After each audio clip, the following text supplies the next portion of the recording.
One of the hardest parts about buying non-toxic products is that it can be really difficult to find good reviews because a lot of people live in the extremes. Either you have crunchy girlies saying that they only use beef tallow or zinc oxide and they swear it's the best thing ever, or on the other hand, you have a bunch of other girlies saying that they swear by the clean lines from Sephora, but then when you look up the ingredients, they're actually not that clean. I fall somewhere in the middle. I really value having clean and non-toxic products, but I also recognize the fact that if something doesn't work for me, I'm not gonna use it. I want my ideal sunblock to be lightweight, to not leave a white cast, to be non-toxic, but also, of course, to be at a reasonable price. Because of this, for years, I have been on the quest to find the perfect sunblock, and I have tried more than I would like to admit. I've tried one by a brand called Michelle's, Lip Tinted, Summer Fridays, Badger, Think Baby, and even a local San Francisco company called July Sky. I have not been obsessed with any of these for a number of reasons. There was one time where I was trying the one by Michelle's,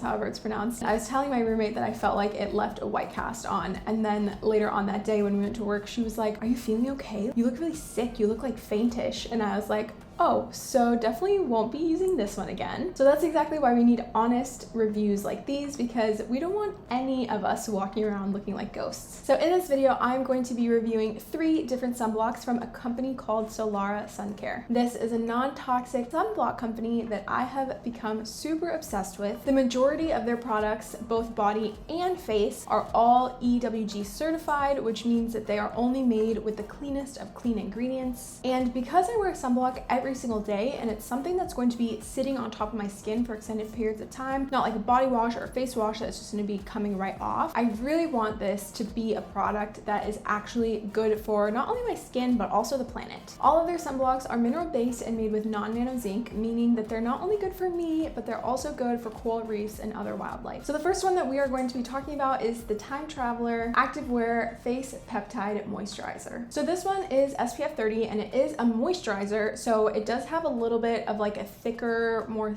traditional sunblock consistency. Although this is the only one that we're going to talk about that does not have a tint, that does not mean that it leaves a white cast. So for me specifically, I have never noticed a white cast even when I put on a lot of it. But granted, I do have lighter skin, so if you do not have lighter skin, I'm not 100% sure how this would look on your skin tone. And unfortunately, one thing that I don't love about this company, which I have emailed them about, is that they don't have a lot of great product images. They have a lot that show the packaging, but not necessarily how the product looks on you. So hopefully you would be able to find other reviews if that is something that you need. Out of all of the 3 sunblocks that we're going to talk about, this is actually the only one that is meant to be an activewear sunblock, meaning that you can safely wear it when you are sweating or swimming and it will still be protecting you from the sun's rays. However, they do recommend reapplying every 40 minutes if you are actively sweating or swimming. I do love this one, and it's the one that I consistently reach for when we're going on a hike or when we're playing pickleball or even just being outside for extended periods of time. So this bottle is 1.7 ounces and $42, making the cost $24.70 per ounce. Since it's only 1.7 ounces, it's really nice because you can take it on planes. And I also love how small it is. Like, this fits perfectly in a purse, a fanny pack, a beach bag, and it doesn't really take up a lot of space, which is really convenient. They do have a lot of other sport type sunblocks in a different collection of theirs that are actually SPF 50, and I have not tried those, so I don't really know what that face sunblock is. If you are going to be doing activities where you're going to be outside a lot, then that would be one that you might be interested in trying as well. Unfortunately, because we are now heading into spring and I have not been doing as much hiking and pickleball and paddleboarding and other activities that would require me to wear a sports face sunblock, I have not used Time Traveler in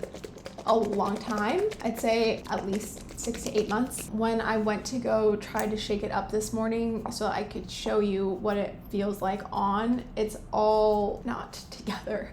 So that is one other thing to note, is that if you're going to use these products, try to use them right away, because since they are non-toxic and eco-friendly and clean and all of the works, however you want to put it, they're not going to have the same amount of shelf stability as other products that have different preservatives in them. So this is a sunblock that I reach for if I'm going to be active, but there's one that I reach for on a daily basis. But I'm going to talk about with that one after we talk about this next one. Next, we're going to be talking about the Go Vacation Glow Illuminating Mineral Sunscreen. This one right here. This one is also SPF 30 and it's also supposed to be a moisturizer. So this one is also a very thick, kind of heavier consistency. I feel like it's more like a BB cream or a CC cream where it's just kind of foundation-y, but not quite as heavy as a foundation. As somebody who really does not wear makeup and isn't used to seeing my face with foundation on, this one is actually really not my favorite because I feel like it provides too much coverage for me. And also one thing that I don't love is that the tint kind of pools around my nose sometimes. And so I feel like the color will be like really uniform and then like around my nostrils, it'll be much heavier and darker.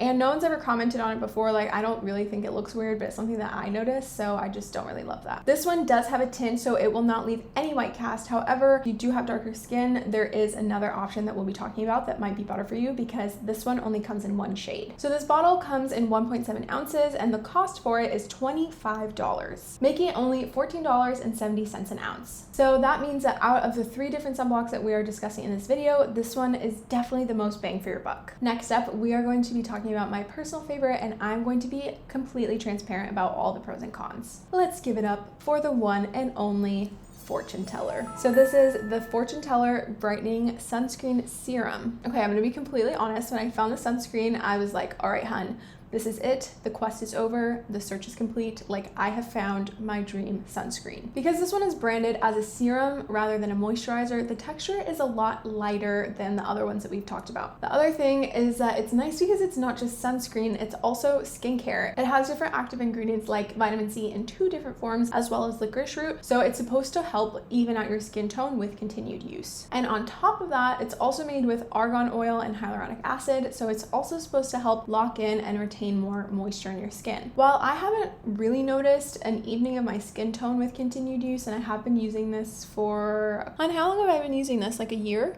Couple years? Yeah, like 2 years? Yeah, like 2 years. It's been a while. I do notice that it does not pool. It's very even when it puts it on, and it just makes me feel pretty. All this redness that I have gets covered up, but it's not as harsh as the Go. Another perk of this one is that it actually comes in 2 different shades, Micro Tint 1 and Micro Tint 2, and they're actually supposed to be able to provide coverage for all 6 skin types as listed on the Fitzpatrick scale. So if your skin has a little bit more melanin and you have had issues with white cast in the past, this one would definitely be worth a shot to try. And unlike Time Traveler, this one is not supposed to be for active wear. If you are going to be going out and actively swimming or sweating, you would need to use a different sunblock, but this one is perfect for daily wear. However, the issue with this one is that it's also the most expensive. This one is also 1.7 ounces, so the same amount as the first 2 that we talked about. However, Go was $25, the Time Traveler was $42, and this one is $64, making it $37.65 per ounce. So in the search of trying to find a sunscreen that was just a little bit cheaper, I used this one first, and then I tried out the Go, and then when I got to the Go, I realized that it's good, but it's not as good of quality as the Fortune Teller in my personal opinion. And so then I realized that like I can never go back. My biggest qualm with this one, other than the packaging, is that it is huge. So both of these bottles come with the same amount of product. However, the Go is significantly shorter, skinnier, and I just feel like it's just more compact. And so my issue with Fortune Teller is that when we're going traveling, visiting family, I feel like it takes up so much space in my little makeup bag. This is obviously not a big deal at all on a day-to-day basis, but when we are hustling and bustling around, it does make a difference to have something that's just a little bit more petite to put in my bag. So now I'm going to do a side-by-side comparison of me wearing Fortune Teller on one side of my face and Go on the other. I feel like I may have been a little bit harsh on Go. It's definitely a great product, mostly because I feel like the price point is really accessible, and it is really nice if you don't mind having a little bit more coverage on your face. But as you can tell, the Go is definitely a lot thicker. The color is a little bit darker, and so it's more noticeable. The texture of Fortune Teller is definitely lighter, and the color itself is a little bit more subtle, which I like.